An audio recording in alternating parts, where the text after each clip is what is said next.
What up? It's your boy Ron, man. I'm back with another video. This is Trigger Reaction. How you guys doing? If you're new to the channel, welcome. Come join the family. If you're not sure, go back, watch some of my content so you can kind of get an idea. I would also recommend going and checking out my welcome video. I talk more about the channel, myself, and kind of give you an idea of what you're going to be tuning in for. But no, I appreciate you guys for watching. But look, guys, hey, we're back.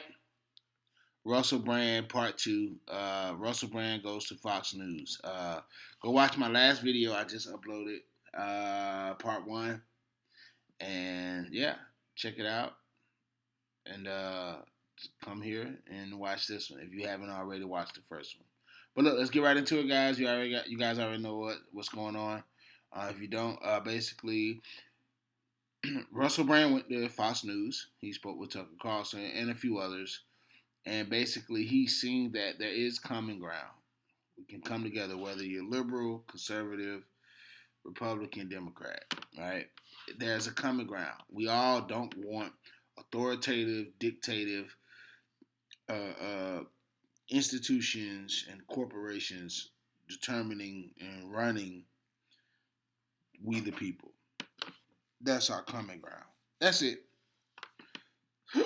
So we've established that. Now let's finish.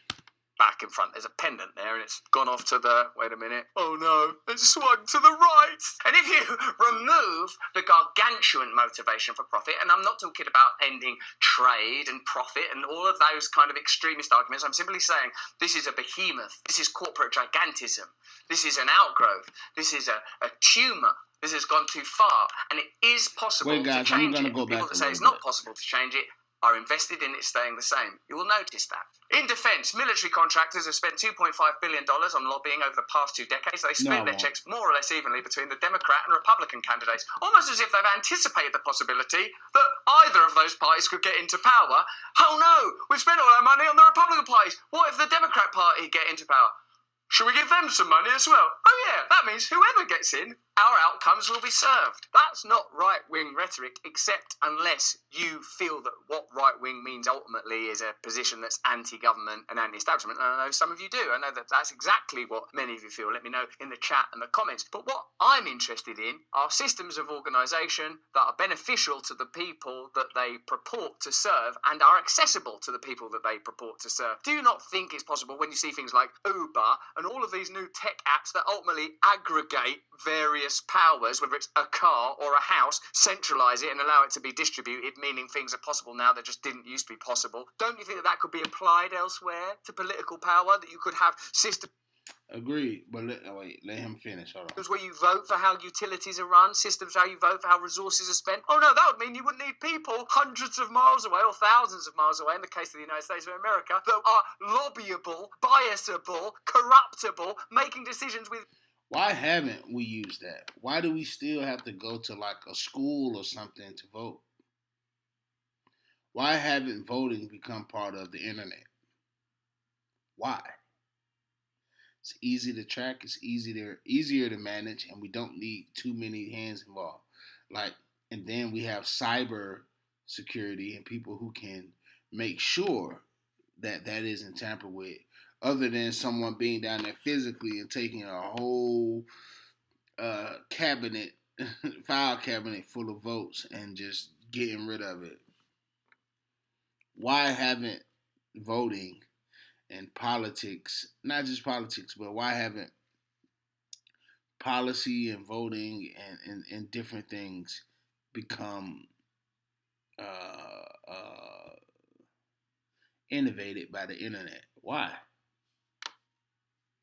Your money when they're getting paid from elsewhere. That would be a terrible system. 180 Democrats and 149 Republicans joined forces to pass last year's record $839 billion National Defense Authorization Act. The Pentagon spent $14 trillion after 9/11. 55% of it went to for-profit defense contractors. Over half of the 14 trillion spent by the Pentagon went to for-profit defense contractors. That doesn't mean that everything they do at Northrop Grumman, who I think make amazing telescopes, or Lockheed Martin, who I'm sure do incredible stuff, is nefarious, but it does mean it's worthy of an investigation, and these are facts that are significant in the way that your country is organized, in the way that your media reports on stories, and the way that all of us live our lives, because of course those tax dollars are yours. That's your money that's being described in those enormous figures. Now, of course, at the moment, Tucker Carlson is particularly embroiled in controversy around January 6th and the revelation that his interpretation of those tapes demonstrates that there are questions to be asked around the way the situation was policed. And we're going to do a video on that tomorrow because, believe you me, the Capitol Police are getting some new funding that's pretty interesting. And it's a complicated issue in there.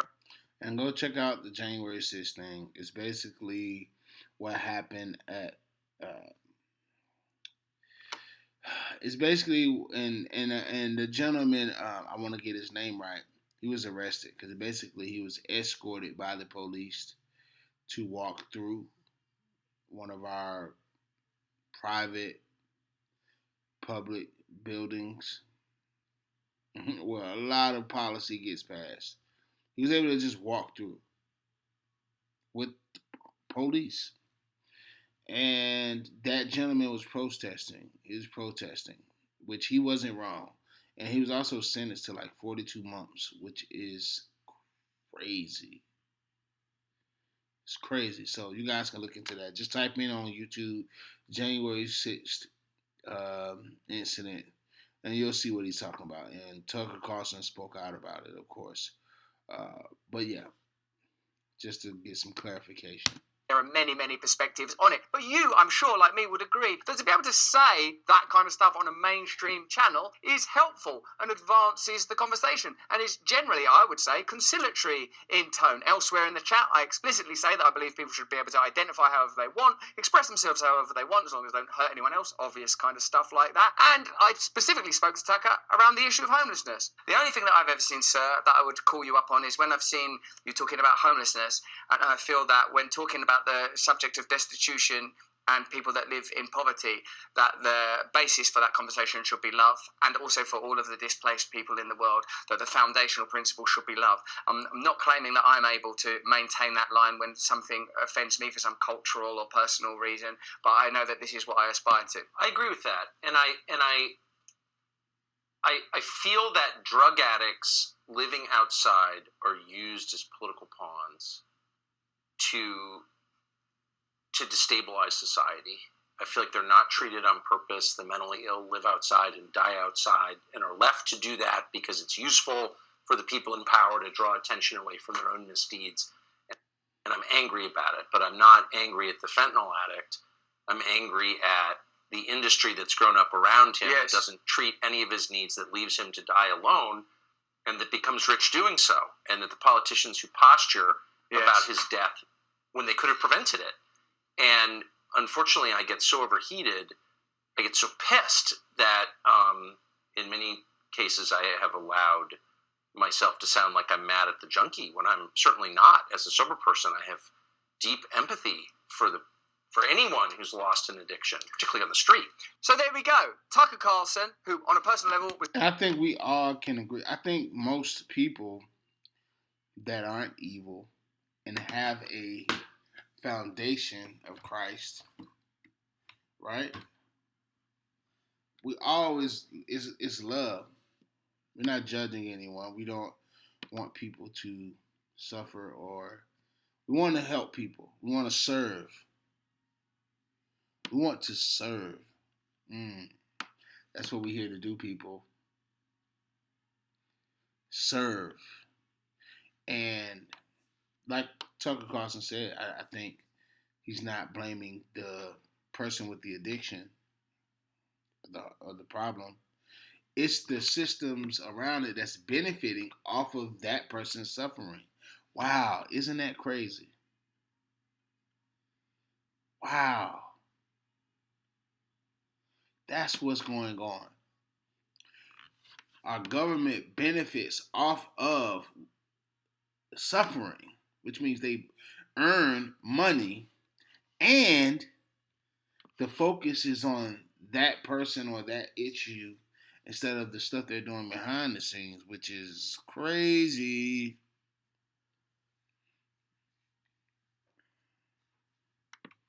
I think those who are watching, I know you guys feel it. I know you guys see it. I think not just in America as well. I think there's a real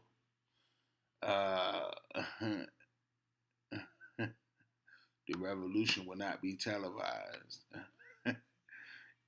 It won't be televised, but it'll definitely be on TikTok.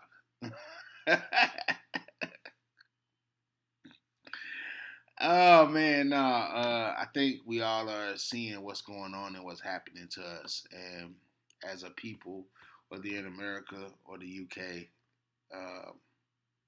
we have to do something about it. And I've always known that numbers rule. You understand? That's why ants are so powerful. They work together. They can move things 100 times their weight when they work together.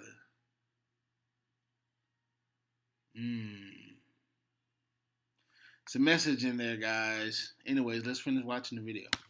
Was extremely kind and beautiful to me, and I think he's a good person, and I don't believe that he is a negative influence in American cultural life. I believe that you have to accept that people have different perspectives on cultural issues, and if you don't, the alternative is some form of tyranny, and hopefully it's the form of tyranny that you happen to agree with, and I don't think that's the answer, because It's a big old world out there, it's still and people tyranny. do human different. So I think that, broadly speaking, that was a positive conversation, and generally speaking, we need more conversations like it, and by God, I've been having them, because I also went on Greg Gutfield's show, which I didn't know is the highest rated late night show in television, not Kimmel or any of those others, it's this one. So I went on there to talk about similar issues, which of course I suppose makes me a right-wing conspiracy theorist, and like all good right-wing conspiracy theorists, I went on Fox News and said this. Are you worried about the IQ decline? Yes, I am, and actually I've got a series of good points to make, because education is fundamentally affected by poverty. Here, Greg Gutfield was talking about IQs dropping in America for the first time in, 50 years, ever, one of those things, and I used the opportunity to talk about education and the connection between education and poverty, and the necessity to invest in education. Have a look. Okay, so listen to this. According to Global Citizen, poverty is the main barrier to education in the United States. I want to draw your collective attention to the pandemic. I think we all understand that during the pandemic, education declined. Now, I can see that Greg's only got a 1 minute break, 1 minute to a commercial, so I've got to wrap this I also off. have other panelists, Russell. Huh? I have other panelists. Oh, thanks for coming. Now, listen, during that pandemic period, billionaires added $5 trillion to their fortunes. That means that during the pandemic, a new billionaire was created every single day, while extreme poverty increased everywhere, while small businesses closed everywhere. Now, I'm going to say something on Fox News that until recently would not have been possible.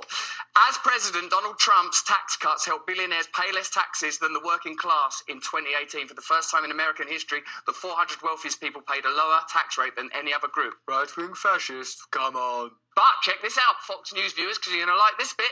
In October 2021, Democrats scaled back plans for a crackdown on tax cheating, bowing to an aggressive lobbying campaign by the banking industry, while Joe Biden told rich donors on the campaign trail that nothing would fundamentally change if he were elected president. So like some of the great points in your monologue, you made the point that it's the two-party system itself, and in particular the manner in which it is funded, that prevents meaningful change for ordinary people. And this education problem, while the jokes you made were about the culture, Kardashians, etc. Now, let me say this, and then I think I'm going to wrap this up. Wow, Russell, if you're not listening to him, he'll lose you. He's a very, very, very smart guy, very articulate, and if you're not listening to every word, you'll be lost. So let's go back. I want to go back really quickly. He spoke about Trump and what he did about just tax laws for businesses and business owners. The reason why I believe that that's not necessarily a problem, hear me out, is I think business owners take more risk. They hire employees. They're just more risk. So I don't think that's the issue. Business is always going to be business. Now, if there should be a way where that shouldn't affect small business. And I think what was happening with the small business, especially with COVID, you know, Walmart is going to always have customers. Now, your moms and pops,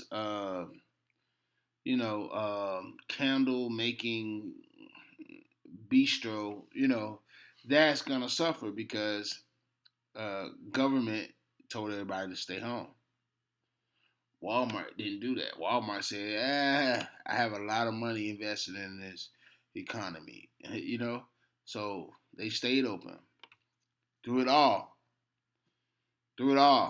So I get that. So I'm not against what he's saying. He's only stating facts anyways. I just want people to understand and find the silver lining where that's okay. That's not necessarily a bad thing, but I can see how it could affect, like I said, the small business. And then the second part he was talking about Joe Biden telling these big corporations, hey, if you vote for me, see, he was pandering. He was saying, hey, lobby, like, hey, pay me. Trump never wanted nobody's money to pay him to do anything. That's when I think it was more genuine.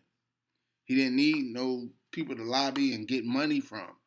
He already had it, and he understood it. He understood money.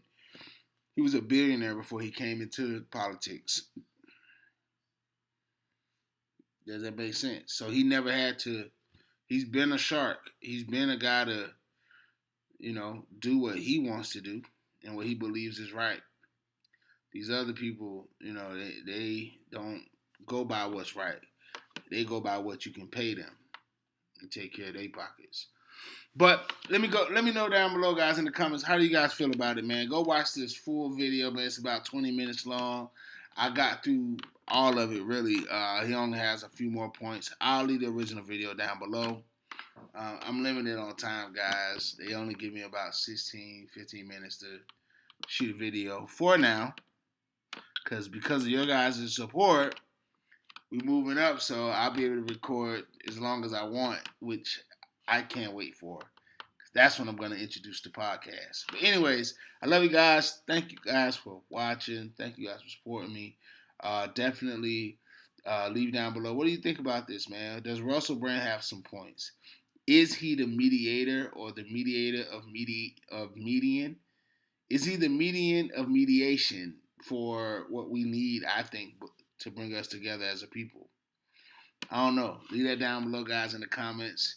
I love you guys. Thanks for watching. I'll see you guys in the next video. This your boy Ron. This is Trigger Reactions. Peace.